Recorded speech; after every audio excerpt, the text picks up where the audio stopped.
SMA Harapan Bangsa selalu tampak tenang di siang hari, tapi ada satu tempat yang selalu membuat bulu kuduk berdiri, lantai 3 gedung lama. Semua siswa tahu, naik ke sana adalah hal yang dilarang. Hanya rumor yang beredar, langkah kaki misterius, suara pintu berderit, bahkan kisah seorang siswi yang tewas 10 tahun lalu bernama Sinta. Nadia, siswi baru kelas 11, mendengar kisah itu dari teman-teman sekelasnya. Mereka berbicara berbisik saat istirahat. "Ah, itu cuma mitos," kata Nadia sambil tersenyum, mencoba menenangkan diri. Namun rasa ingin tahu semakin menggerogoti pikirannya. Di sore hari, ketika sebagian besar siswa pulang, Nadia mengajak dua temannya, Raka dan Dini, untuk membuktikan sendiri. Tangga darurat yang berdebu mengarah ke lantai 3. Setiap langkah mereka terdengar keras di koridor kosong. Suasana hening, hanya suara langkah kaki mereka dan desiran angin dari jendela yang terbuka. Di ujung lorong, mereka menemukan pintu kelas yang terbuka sedikit. Senter mereka menyorot papan tulis yang penuh tulisan lama, debu menebal di lantai, dan kaca jendela yang memantulkan sosok samar yang tidak ada di antara mereka. Nadia merasakan bulu kuduknya berdiri. Ini aneh, bisik Dini. Tapi Nadia sudah melangkah lebih dekat. Sesaat, lampu senter mereka berkedip, dan di kaca itu tampak wajah Sinta menatap mereka dengan mata kosong. Raka menahan napas. Mereka pun mundur, tapi rasa penasaran Nadia jauh lebih besar dari rasa takut. Ia tak sadar, langkah berikutnya akan mengubah hidupnya selamanya. Malam itu, Nadia tak bisa tidur. Bayangan lantai 3 terus menghantuinya. Saat menatap cermin kamarnya, ia melihat pantulan samar sosok perempuan berseragam putih abu-abu di belakangnya. Nafasnya tercekat.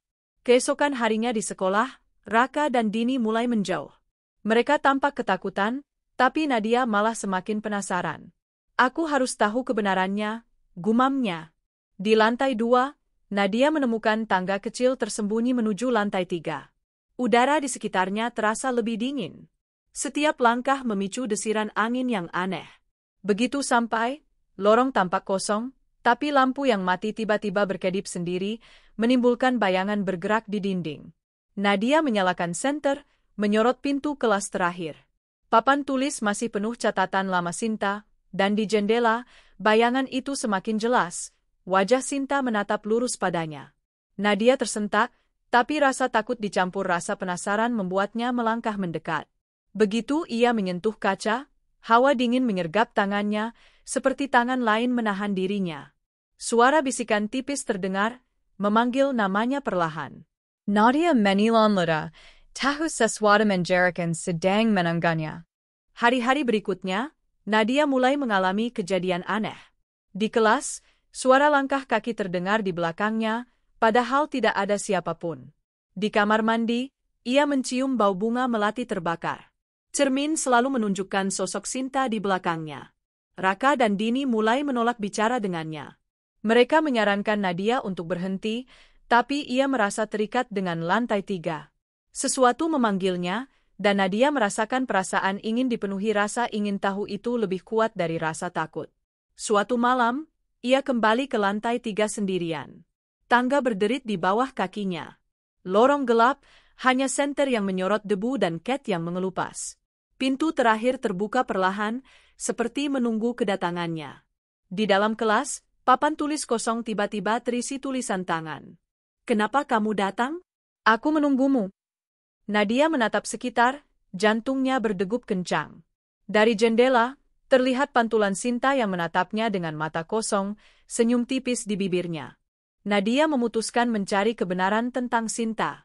Ia menelusuri arsip sekolah dan menemukan berita lama. Sinta jatuh dari jendela kelas karena didorong oleh teman sekelasnya sendiri saat bermain-main, dan mayatnya tak pernah ditemukan sepenuhnya, hanya pakaian dan tas yang tersisa. Ia menyadari roh Sinta belum pergi. Lantai 3 bukan sekadar tempat terlarang. Itu adalah dunia di mana Sinta menunggu pengganti teman-teman yang berani masuk. Saat malam tiba, Nadia kembali ke lantai 3. Ia menyalakan senter, dan bayangan Sinta muncul jelas di jendela. Sosok itu tidak menakuti, malah tampak memanggil Nadia untuk menggantikannya. Udara terasa dingin menusuk tulang. Nadia menatap papan tulis, dan tulisan baru muncul sendiri. Sekarang giliranmu di sini.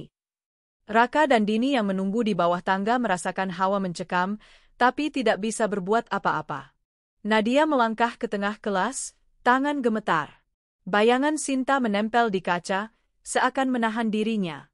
Lampu senter berkedip, cahaya memantul dari debu di udara, menciptakan ilusi banyak bayangan yang bergerak. Ia berbisik, aku pergi sekarang, tapi suara Sinta membalas dari dalam kaca. Tidak ada yang pergi. Kamu sekarang di sini. Tiba-tiba lantai terasa goyah. Angin dingin berhembus, dan tubuh Nadia seakan tersedot ke dalam kaca. Di luar, Raka dan Dini melihat senter jatuh sendiri. Tidak ada suara lagi, hanya kesunyian. Keesokan harinya, lantai 3 tetap kosong. Hanya papan tulis lama dan jendela terbuka yang menunggu pengunjung baru. Beberapa siswa berbisik, jangan naik ke lantai 3, atau kau akan menghilang seperti dia. Dan dari kaca kelas terakhir, bayangan Nadia menatap keluar, senyum tipis di bibirnya, menunggu yang berikutnya.